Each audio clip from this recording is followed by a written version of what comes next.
Good afternoon mga ka-asenso. From Early Win Immunobooster po ang ating mga piglets. Magda-transition po tayo sa Early Win Super Start. Ito po yung Super Starter.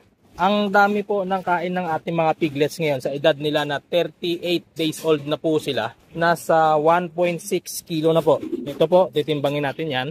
Lalagay po natin rito sa timbangan. Ayan, 1 kilo. Gawin natin 1.6. Naka-transition na rin po yan. I-explain po natin yan kung paano tayo nag-transition. Ayan, pakainin lang natin dahil maingay sila ngayon. Ayan, lagay natin dito. Ayan, nasa 1.5. Ayan, 1.6 na po. Ayan, 1.6 yung kanilang kinakain. Bawat kain po nila, 3 times a day po tayo nagpapakain. Ayan, pre-starter na po ang kain nila. Yan naman, para naman yan sa mga malalaki namin. Ito. Mga Mama Pro. Ayan po yung mga feeds na gamit namin. Ayan po, papakainin na natin kasi maingay na po sila. Ito po ay pre-starter na para sa 38 days old natin na mga piglets. Ganito na po karami ang kanilang kinakain. Ayan po, waiting na po sila. Maiingay na po ang ating mga piglets na to. Ayan. I-set up na po natin yung camera bago tayo magpakain.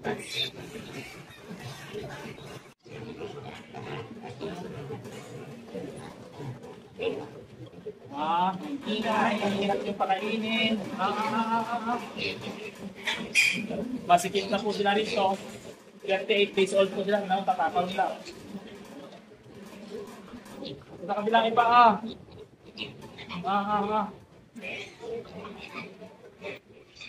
Hindi ka dyan. Kasi. Ito doon.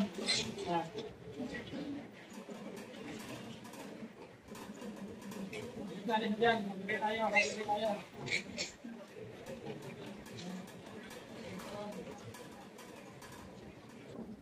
magbigay tayo ulit.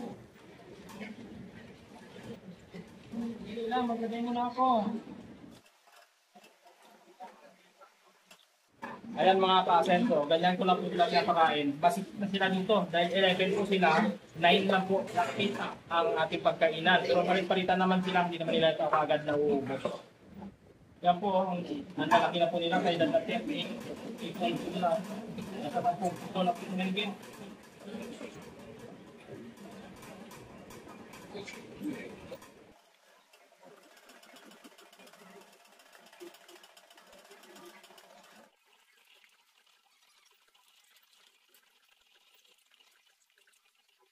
Ayan po, ganyan po sila katakaw kumain mga ka-asento. Makita nyo, second load ko po yung 1.6 kilo sa bawat kain nila. Bukas, nadagdagan po natin ito. Gagawin na po natin 1.8 kilos yung kain nila. Dahil malakas po silang kumain. Wala naman pong problema sa kanilang dumi. Kahit na ito po ay pre-starter feeds na po kanilang kinakain.